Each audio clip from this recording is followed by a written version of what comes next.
บรรยากาศยามแรงๆพี่น้องเอ้ยพามาชมยามแรงบรรยากาศกำลังหลัดเอาปลากลางมองเอาปลาพี่น้องเอ้ยอยู่ที่อ่างเก็บน้ำของสุขวงอยู่แคมป์นานี่แหละขึ้นตะเกียวเข่าไปเห็นปลาเขาในหอมนาก็เลยกลางมองหลัดเอาจนว่าพอได้กินแรง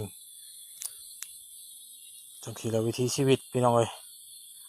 ก็ถือว่าหน้าแคมป์อ่างสะดวกสบายอยู่หาปูหาปลาเลยพอได้กินได้ยากขึ้นตะเกียวเข่าก็เห็นปลาขึ้นเลยก็เลยมากลาง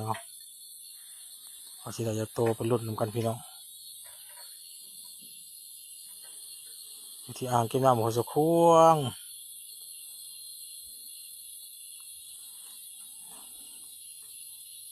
แคมป์อ่างที่เลี้ยวเห็นเพิ่งจะเป็น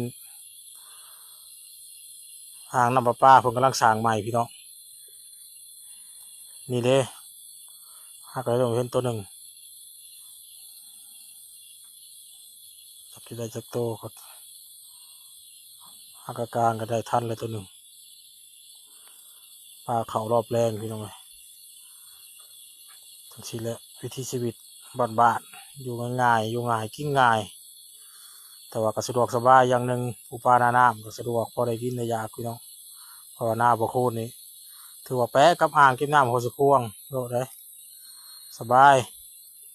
ยามบ่ได้ไปหาหล่องหาล่ำยามบ่ได้ออกล่าออกการบ่ได้ไปเสพทางใดก็ถือว่าออกมาหน้าหาไหลมองไหลป้านี่ก็พอได้กินได้ยากพี่น้องอุปาหน้ำก็ถือว่าสะดวกสบายไปอย่างหนึ่ง